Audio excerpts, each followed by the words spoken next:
안녕하세요. 차쌤입니다. 오늘은 현직 사서 선생님이 남학생에게 추천하는 책입니다. 책을 안 읽는 학생들도 너무너무 재밌게 읽을 수 있는 강추하는 책들입니다. 지금부터 시작합니다. 첫 번째 책은 김혜정 작가의 2013년에 나온 렛츠 러브입니다. 김혜정 작가는 하이킹 걸즈, 닌자 걸즈, 판타스틱 걸즈 등 걸즈 시리즈가 유명한데요. 그런데 이 렛츠 러브는 중학교 남학생들의 이야기입니다. 내용을 한마디로 정리하자면 평범한 남학생들의 육해발랄 여자친구 만들기 대작전입니다. 주인공들은 가장 먼저 여자친구를 사귀는 사람에게 신상 나이키 운동화를 사주기로 하는데요. 남녀공학이지만 여자애들과 말도 제대로 해본 적이 없는 이 친구들한테 공부만 하라는 이야기는 들리지 않을 만큼 진지하고 유쾌하게 이야기는 펼쳐집니다. 읽는 내내 웃음이 나는 건 제가 그 시기를 지나와서일까요?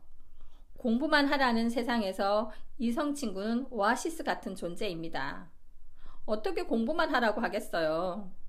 도통 알 수 없는 14살 남자아이들의 마음을 알 수 있는 이야기 렛츠 러브입니다. 두 번째 책은 진저 작가의 2014년에 나온 좀 비뚤어지다입니다. 제목과 표지 그림으로 알 수 있듯이 이 책의 배경은 좀비 세상입니다. 처음부터 끝까지 한순간도 긴장감을 놓을 수 없는 것이 이 책의 매력입니다. 가출팸으로 모인 아이들이 좀비 세상에서 살아가기 위해 목숨을 걸고 식량을 구하러 다니는데요. 이 책의 아이들은 가족에게 받은 상처가 있지만 누구보다 가족을 그리워하고 동경합니다. 가족의 의미에서 대해서 생각해 볼 수 있는 책인데요. 절망적인 세상에서 아이들이 어른 못지않게 살아가는 모습이 인상적입니다. 거기에 진화하는 좀비와 그에 맞서는 아이들의 활약에 책을 정말 손에서 놓을 수가 없습니다. 좀비라는 특이한 배경과 또 사건, 읽는 순간 한 번에 읽을 수 있는 몰입감 최고인 고학년 이상 남자에게 강추하는 책 좀 비뚤어지다입니다. 세 번째 책은 고정욱 작가의 재석이 시리즈입니다.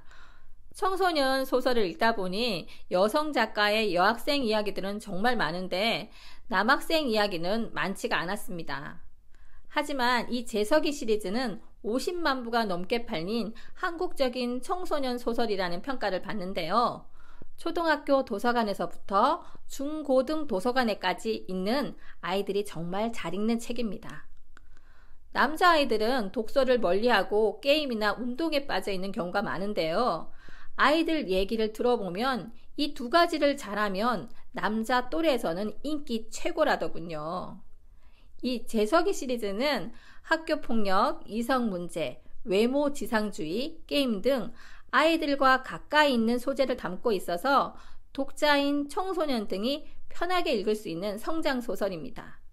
초등 고학년 이상 남자아이한테 어떤 책을 추천할지 모른다면 이 재석이 시리즈를 만나게 해주세요. 소재가 다양해서 소재에 따라서 선택해 보여주는 것도 방법입니다. 17살 문지아의 재석이의 세상 배우기 재석이 시리즈였습니다. 오늘은 남학생들을 위한 책들을 소개하였습니다. 저의 에너지, 구독, 좋아요 꾹 눌러주세요.